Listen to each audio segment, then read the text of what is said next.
And we are back with episode 3 of the Menendez series. I'm excited to get into the love lives of Eric and Lyle Menendez.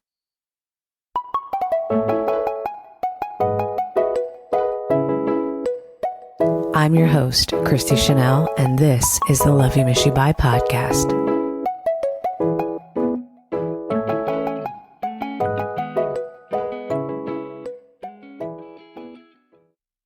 I have always been fascinated with women that fall in love with men in prison.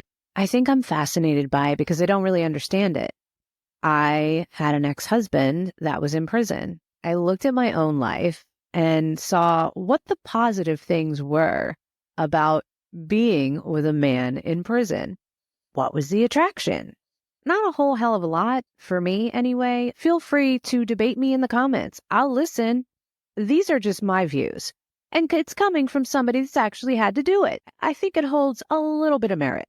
So let's get in to Eric and Lyle's love lives. Now I have to tell you, I've been covering this a little while now. I have done the deep dive. I have watched the movies. I have been engulfed in Eric and Lyle. And so far, what I have learned is I think I could definitely be a pen pal with Eric Menendez. He just seems more sensitive than Lyle does. I still feel that Lyle has a lot of traits of his father. Just from the footage I've seen, and I've seen a lot, he just doesn't come across as somebody that I would want to hang out with or be married to. I just connect more with Eric. He just seems more genuine to me. I would love to know your opinion, though. Do you feel the same way when you look at Eric and Lyle? Like, do you feel like Eric is somebody that is more fragile and sensitive and was kind of taken through this like a freaking tornado, like a whirlwind, you know? It was just like I just see him in this chaos of turmoil. Doesn't matter though, because they already have plenty of pen pals. Eric's relationship has been the longest. He married Tammi Saccoman on June 12th, 1999. They had been friends for 4 years. From what I've seen, she saw his first trial and really, really connected with him. She was married and had a daughter. He was fine. The husband was fine with her writing to Eric. She would go on to write him a letter, not really thinking much of it. It wasn't like she was trying to make a love connection. He wouldn't write back for about a month. Then he writes back and they start to write each other back and forth. Not quite love yet, but they're bonding. They're building a strong friendship. Also during this time, she kind of backed away from Eric. She would later find out that her husband at the time was molesting her daughter. And if you think about it, who else is going to understand this circumstance more than Eric Menendez? You know what I mean? It's like, I would go as far as to say that fate brought them together at a time that both her and her daughter needed somebody to understand, you know, what this was all about. Her husband would take his own life before trial, and the bond would grow even deeper with Eric. And her daughter's bond would also grow pretty deep with him. I read a statement, and I'll read it to you. This was written October 2020 by Eric's stepdaughter and Tammy's daughter. Come on, Daddy, we're going home. What were my thoughts as a little girl visiting Eric? I loved it and thought it was normal. I thought that this is where my dad lived, in a big gray concrete mansion filled with bodyguards and his other friends. Being a little girl, I didn't know exactly everything, but my mom really tried her best to always be honest with me. At a very young age, I knew my dad had done something bad that kept him from coming home to us. Something that made us wake up at 5 a.m. every morning, 4 days a week, to drive hundreds of miles to see him for the day, and to watch him tear up every time we left. Can I tell you all something else, though? Visiting him are some of my favorite childhood memories. My dad was more of a dad than most out there in the real world. I remember the guards allowing us to bring my homework up to 10 pages, and my dad helping me with it every visit. Now they don't allow that, unfortunately. I used to play board games with my dad and his cellmates that were visiting as well.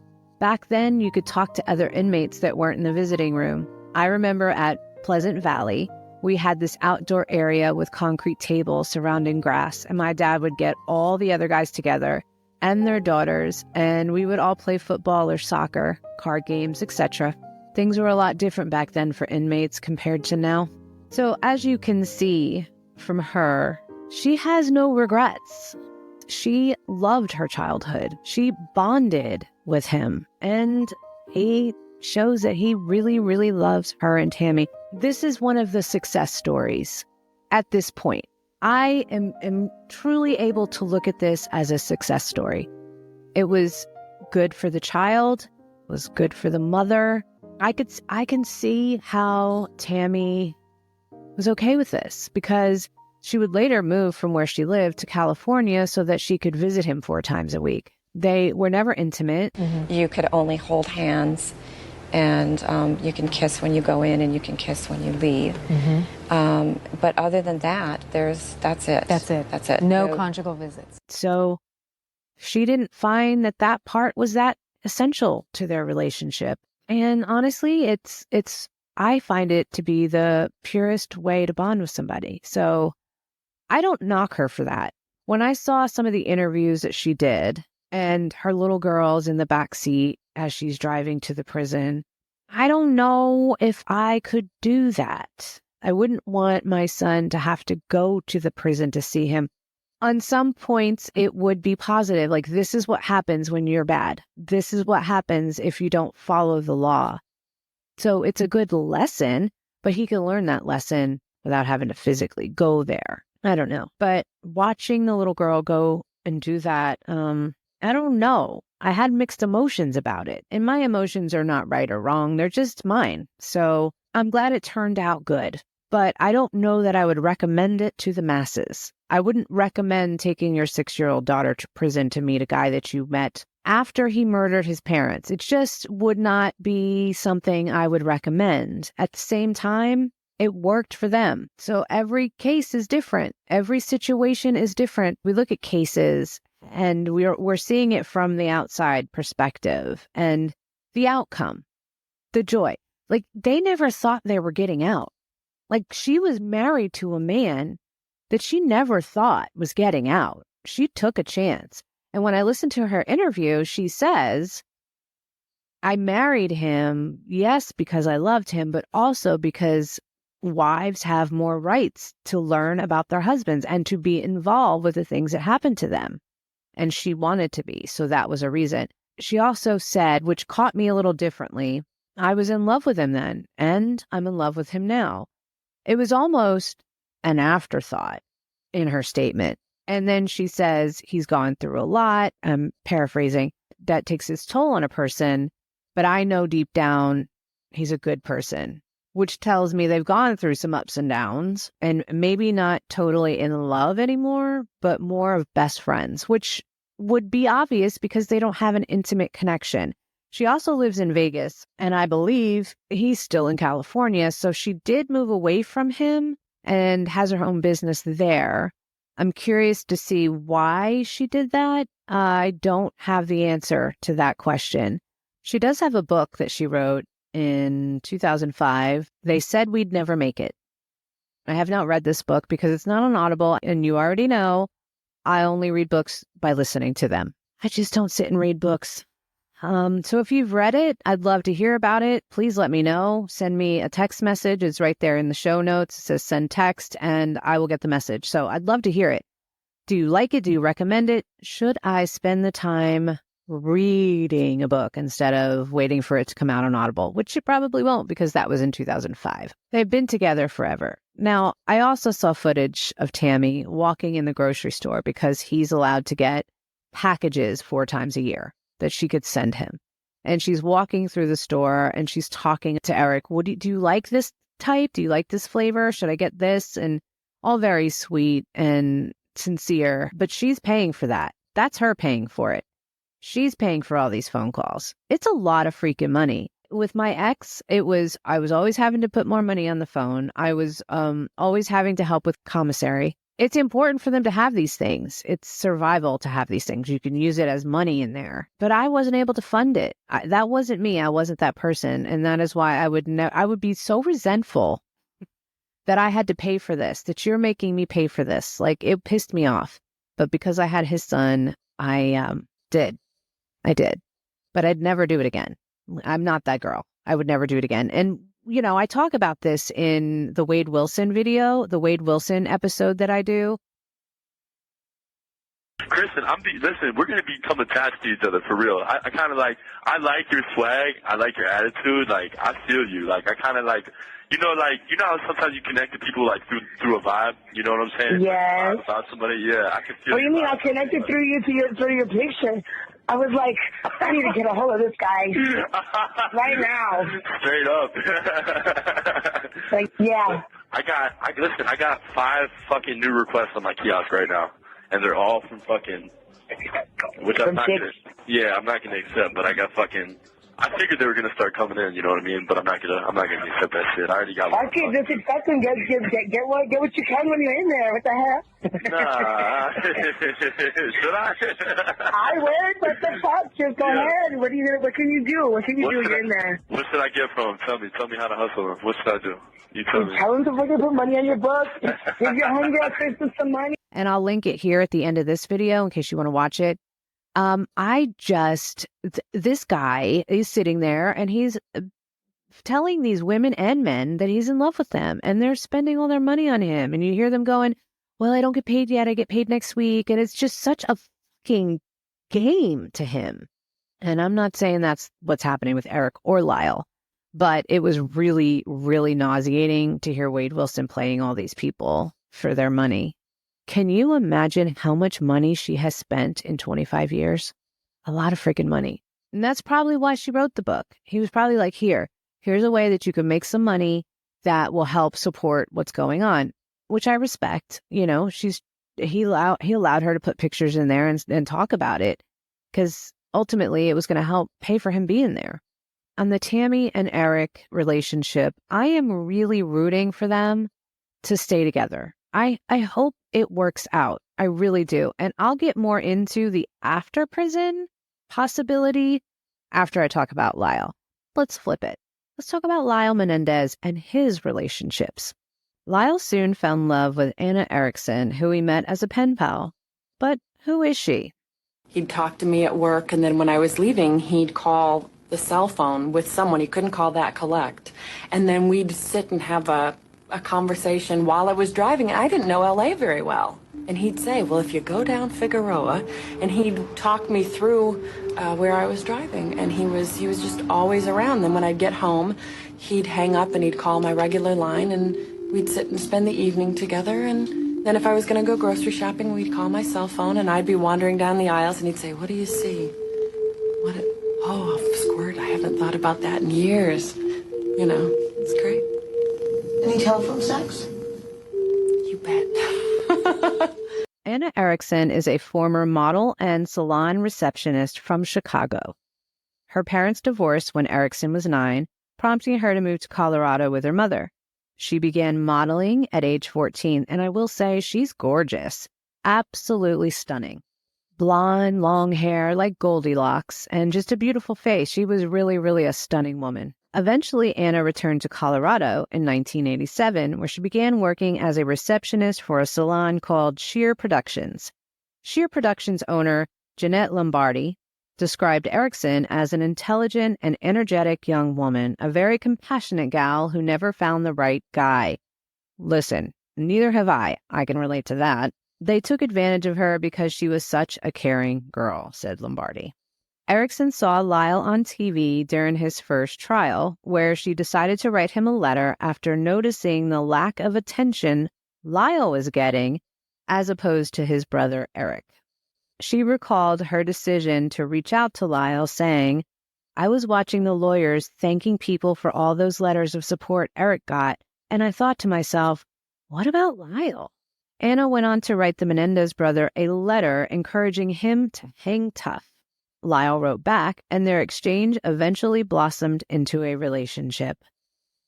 To be closer to Lyle, Erickson moved to Los Angeles in 1994, taking on a job as a contract administrator for a record company. After meeting in person, the pair fell in love and decided to tie the knot in 1996, on the very day of Lyle's sentencing. Only through being friends and then being, alone, not having a boyfriend or anything, and being close to Lyle, and then growing to love him. And then eventually when you love someone and you don't want to be with anyone else, you're not attracted to them in that way, and you can't have sex with the person that you want. And slowly that part of you, that experience, that hunger, it kind of goes away. It's the strangest thing. Not to say that it never comes back, but during that time, sex was, it wasn't much of a thought. I was absolutely ready to never have it again. They continued to grow in their marriage until 2001, when Erickson found out Lyle was cheating on her with another pen pal. He reached out to someone that had written to him. He enjoyed corresponding with her, and he started to pursue her, much in the way I think he probably pursued me. And she responded, and unfortunately, he was writing a letter to a friend of ours, asking that she intercede and try and calm this other woman down. But in the way that he had written that letter, it was obvious that he was saying to our friend, I've been working very hard to try and bring about something with this woman, and now I need a little time. And that was enough for me, because I knew what he had been working towards with this woman was against our marital vows, and it broke my heart.